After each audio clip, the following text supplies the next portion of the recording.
a clear circle. In 1928, the world had no true weapons against infection.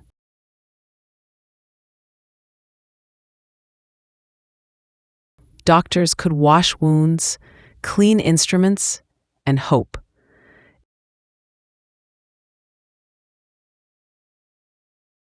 If the body healed, good.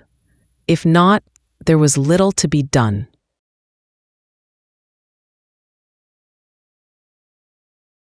Soldiers in the war had died more from infected cuts than from bullets.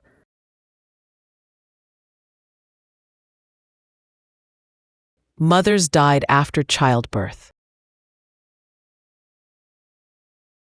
Children died from fevers that spread like smoke. Bacteria, invisible, countless, persistent, ruled.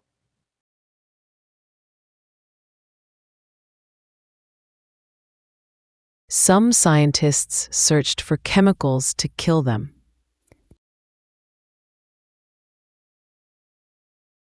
But most chemicals also harmed the patient. Others tried heat, but it burned both the bad and the good. Nature, it seemed, had given bacteria the upper hand.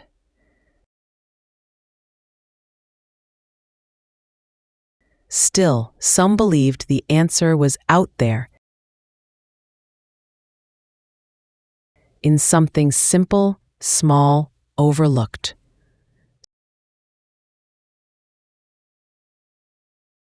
So did Dr. Alexander Fleming. The lab was quiet.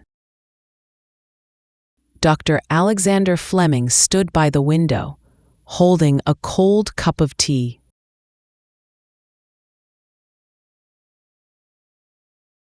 Outside, London was waking up. The September morning was gray and damp.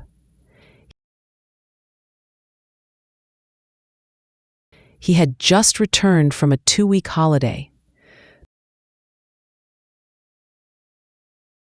The lab smelled like dust, old books, and something faintly rotten.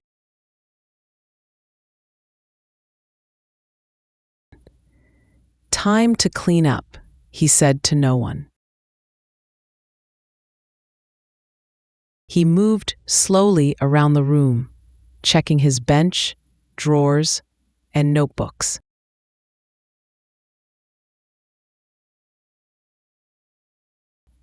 Petri dishes were stacked in corners, left behind in haste.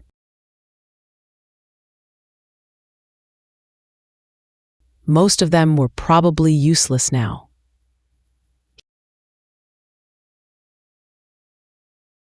He picked up one, yellow colonies overgrown. Another, green mold, spreading like moss on a stone. Useless.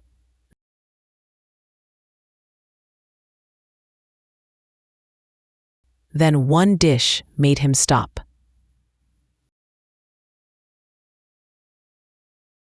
It wasn't clean. It wasn't impressive. But it was strange. The dish had colonies of staphylococcus, round bacteria, thick across the surface. But in one area, a white mold had grown. Around that mold, the bacteria were gone. A clear circle, empty space.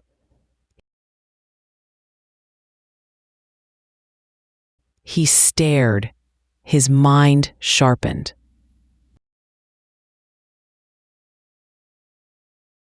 Did I inoculate this dish? Yes, he remembered now. the rush day before holiday, trying to finish.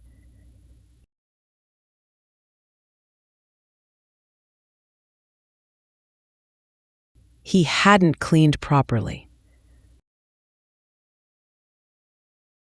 Still, the bacteria had vanished, but only near the mold.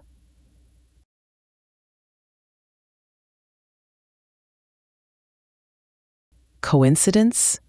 Contamination? He almost laughed.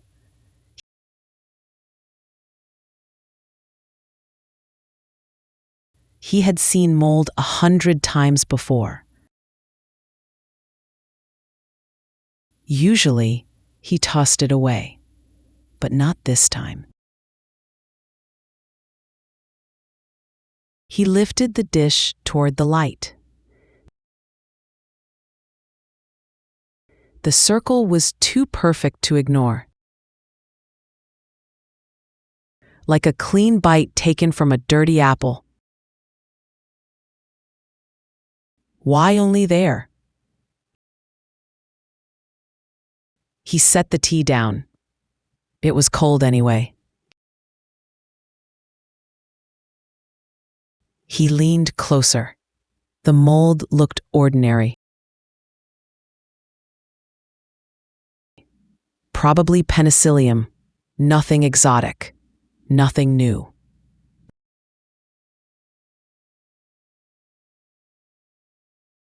But the zone around it, it was quiet.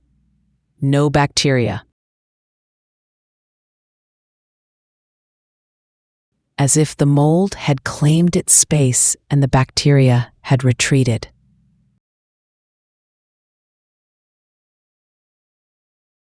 He took a pencil and drew what he saw in the margin of an old notebook.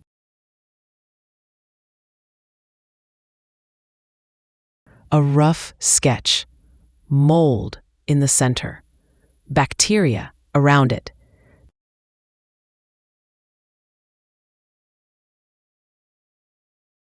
Then he circled the clear space, a kind of battlefield.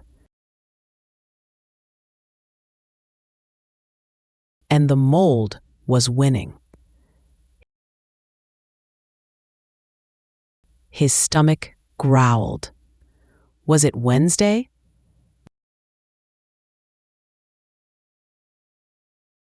The canteen served fish on Wednesdays. He hated their fish, dry and overcooked.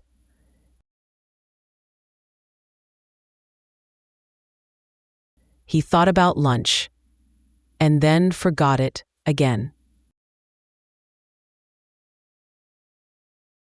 He reached for another dish. Mold, yes, but no clear zone. Another, same. Another, nothing. Only this one dish had the circle. He turned it slowly in his hands. The room was silent, but his thoughts were loud. Mold kills bacteria? Is it the mold? Or something it makes?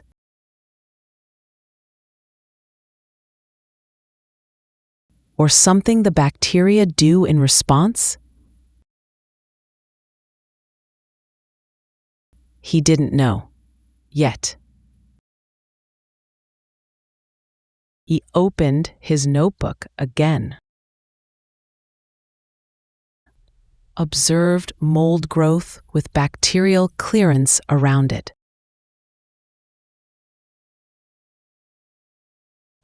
Possibly produces an antibacterial substance.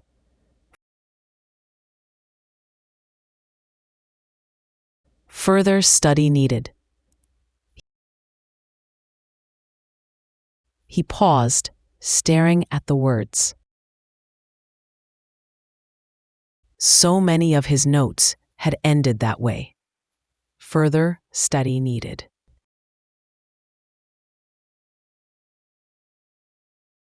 But this time, something felt different. He remembered the war, the wounds, the smell of infection.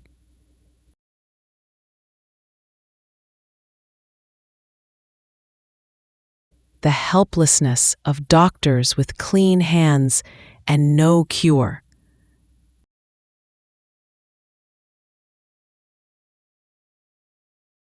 He looked at the dish again.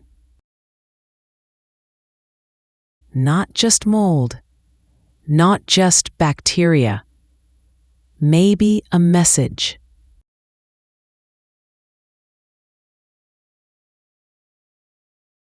He called in his assistant the next day. "Look," he said, handing him the dish. The assistant looked, squinted, then raised an eyebrow. "Did you do this on purpose?" "No," Fleming replied. "That's the point."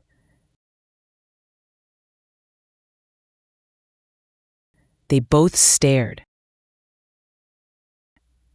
"Could be nothing," the assistant said. "Could be," Fleming agreed. "But let's find out." Days passed. He tested the mold on other bacteria.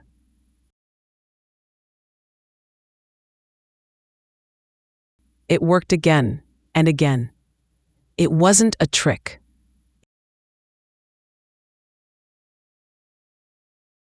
It killed the bacteria, but left animal cells untouched.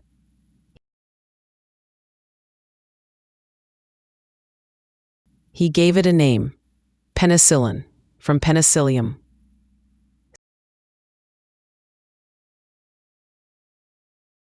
Still, he didn't celebrate. Not yet. He didn't know how to make enough of it. He didn't know if others would care. But he knew it mattered. One evening, back at home, he sat by the fire with a new cup of tea, this one still warm.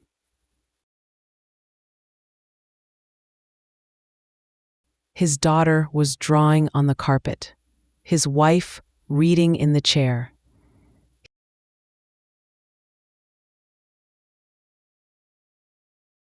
He stared into the cup. In his mind, the clear circle was still there, quiet, perfect, impossible.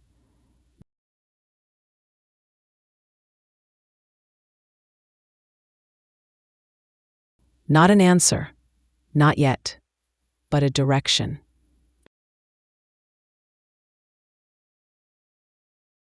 And sometimes that was enough.